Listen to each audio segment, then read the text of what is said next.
សួស្តីបងប្អូនទាំងអស់គ្នានេះគឺជាវីដេអូដែលនាងខ្ញុំបានធ្វើជ្រូកក្តាមប្រៃបងប្អូនសូមអញ្ជើញទស្សនាវីដេអូនឹងខ្ញុំផងណាទៅផ្សារទិញក្តាម2គីឡូបងប្អូន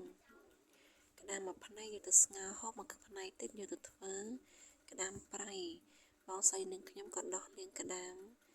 ចាឥឡូវក្តាមប្រៃខ្ញុំរយៈពេល1យប់ហើយគឺធ្វើរួចរាល់ហើយយើងអាចញ៉ាំបានហើយខ្ញុំចាប់ផ្ដើមបាក់កម្រោក្តាមប្រៃហើយបើកយកក្តាមប្រៃចេញមកហើយបកសម្បកបកស្នូកហើយបកកន្លែងធ្មេញក្តាមហើយនឹង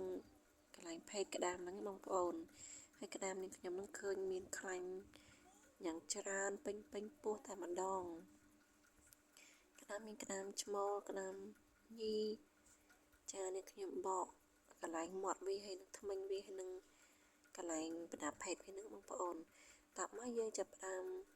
យកច្បាយក្រូចឆ្មាដាក់ស្ករប៊ីចេងដាក់ជីនឹងវងជីរណាយើងភ្លក់ទៅតាមការចូលចិត្តប្រៃផ្អែមរបស់យើងបងប្អូនចាក់ដាក់ម្ទេសហើយហាល់ឲ្យច្រើនតិចទៅឆ្ងាញ់ឥឡូវនេះរួចរាល់ហើយក្មួយនឹងខ្ញុំក៏បានហូបបាយជុំគ្នាហើយនេះបងប្អូនឃើញក្តាមល្អមែនទេអរគុណច្រើនរសជាតិឆ្ងាញ់ណាស់